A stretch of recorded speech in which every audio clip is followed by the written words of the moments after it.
Nabi SAW itu katakan tentang masalah kulit di sini, ya. Lalu itu beliau mengatakan, man ba'a jilda udhiyatihi fala udhiyata lahu.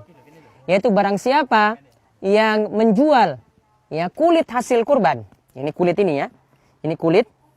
Juga di sini ada bulu-bulunya di sini. Ini kan biasanya dijual. Kata Nabi SAW, siapa yang menjual kulit hasil kurban, maka fala udhiyata lahu. Tidak ada kurban untuknya. Jadi dianggap kurbannya itu tidak ada. Maka ada dua hal penting yang perlu diperhatikan, dan ini yang biasa dilanggar oleh orang yang berkurban atau oleh panitia kurban. Pelanggaran yang pertama, mereka itu dengan sengaja menjual kulit. Padahal yang namanya kurban kita itu bertakarrub, ya, mendekatkan diri kepada Allah Subhanahu wa taala dengan hasil sembelihan kita. Dengan darah yang kita keluarkan dari hewan tersebut, ya, dengan daging-dagingnya di sini kita berkurban dengan itu semuanya. Maka hasil dari sembelihan tadi tidak boleh sama sekali untuk dijual dan dicari untung. Ya, sebagian orang misalnya hasil kulit ini dijual kemudian dapat uang, jadikan kas masjid, uang kas masjid. Atau kulit ini dijual, ditukar lagi dengan kambing, dibarter dengan satu kambing. Kulitnya misalnya banyak, ditukar lagi untuk satu kambing, ya, kemudian disembelih lagi mungkin untuk makan-makan panitia. Itu pun juga tidak dibolehkan. Ya, yang ada kulit seperti ini, ya, para pemirsa sekalian perlu pahami, itu diberikan kepada orang yang butuh begitu saja sebagai sedekah atau sebagai hadiah, ya. Tidak boleh sebagai upah juga bagi tukang jagal. Maka pelanggaran yang kedua yang dilanggar biasanya hasil dari sembelihan, daging-dagingnya yang ada di sini, ya. Daging-dagingnya yang ada itu juga biasanya dijadikan hak khusus bagi tukang jagal. Ini juga tidak dibolehkan.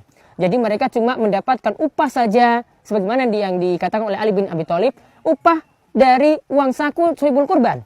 Tidak boleh diambil dari daging kurban, mereka diistimewakan dengan diberikan misalnya secara khusus kepalanya, secara khusus, ya, bagian kakinya atau bagian-bagian tertentu. Yang ini dianggap sebagai upah. Jadi caranya yang boleh di situ adalah biar tidak melanggar ketentuan yang kedua ini, yaitu sohibul kurban memberikan uang dari sakunya sendiri diberikan kepada tukang jagal. Misalnya dia untuk kambing untuk menyembelih, ya, itu nanti kena biaya 50.000, maka diberikan kepada dia 50.000. Kalau memang dia itu miskin, dia diberikan jatah sebagaimana orang-orang miskin yang lainnya, tidak masalah. Jangan dia itu diistimewakan. Jadi intinya di sini dua pelanggaran yang perlu diingat para pendengar sekalian. Yang pertama, tidak boleh menjual hasil kurban, terutama adalah kulitnya. Ya, mau ditukar pun dengan kambing tidak boleh, dijual begitu saja juga tidak boleh. Kemudian yang kedua, tidak boleh tukang jagal diberi upah dari hasil kurban. Karena kalau diberi upah itu sama saja kita mengeluarkan iwat.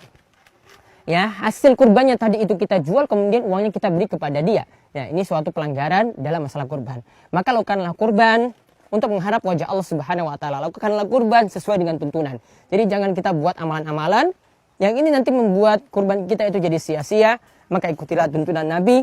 Janganlah kita itu langgar apa yang telah beliau tentukan. Dan ingatlah kata Nabi SAW, man amila amalan laisa alaihi amruna fawaraddun. Siapa yang melakukan suatu amalan yang tidak ada tuntunan dari kami, maka amalan tersebut itu tertolak.